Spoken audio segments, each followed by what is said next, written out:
Charlie Kings Warrior Suarez!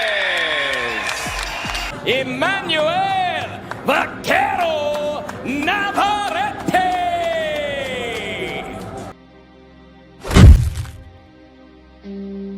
Isa sa mga pambato natin sa Super Featherweight Division ay itong undefeated prospect, ang dating Olympian na si Charlie Suarez alias Kings Warrior.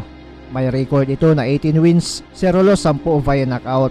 Hawak ang titulong IBO Intercontinental title at kasalukuyang rank number 1 si Kabayan sa WBO. Kaya naman, posibleng mapapalaban si Kabayan sa current WBO Super Featherweight Champion, ang Mexicanong si Emmanuel Navarrete na may record na 39 wins, 2 losses, 32 via knockout. Kung matuloy nga ang nasabing laban, kakayanin kaya ni Kabayan ang lakas nitong si Vaquero? Sa mga di nakakaalam, may 3 Pinoy na din na tinudas itong si Navarrete. Tinapos niya lahat via knockout. Ito ay sina Jan Jimeno, De parte del mexicano se le escapa el equilibrio. Y pueden detener el pleito. Ahí está, detienen el pleito, señores. Glenn Porras, Vaquero Navarrete ahora en poder. Le responde bien Glenn Porras, pero cuidado. Cuidado. Gio Santissima. Kaya may mga ilan agad ang nagsasabing di daw kakayanin ni Kabayan itong Meksikano. May edad na daw itong si Suarez na 36, habang 29 pa lang itong si Navarrete. Dagdag mo pa na walang kapaguran kung lumaban itong si Navarrete. Kaya nga daw nitong makipagsuntukan kahit 20 rounds.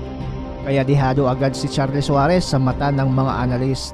Pero may mga nagsasabi din na kayang-kaya ni Suarez itong si Navarrete.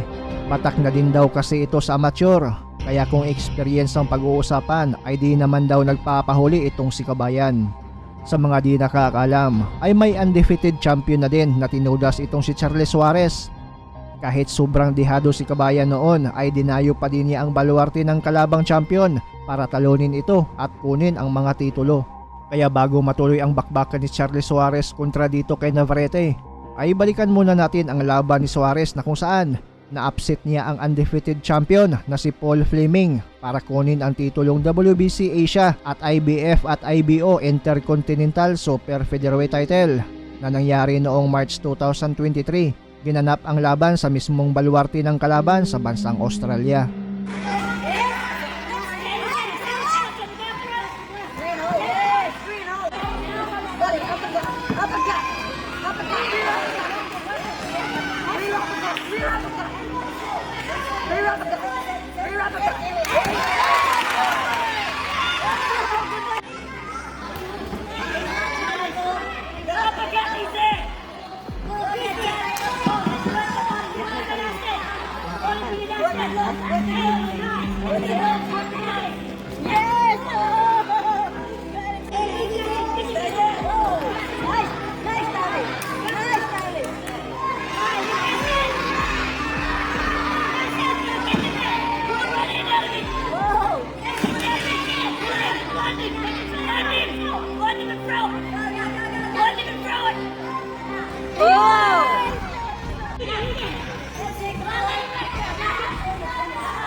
Yan, yung putray mong umiiwas iwas.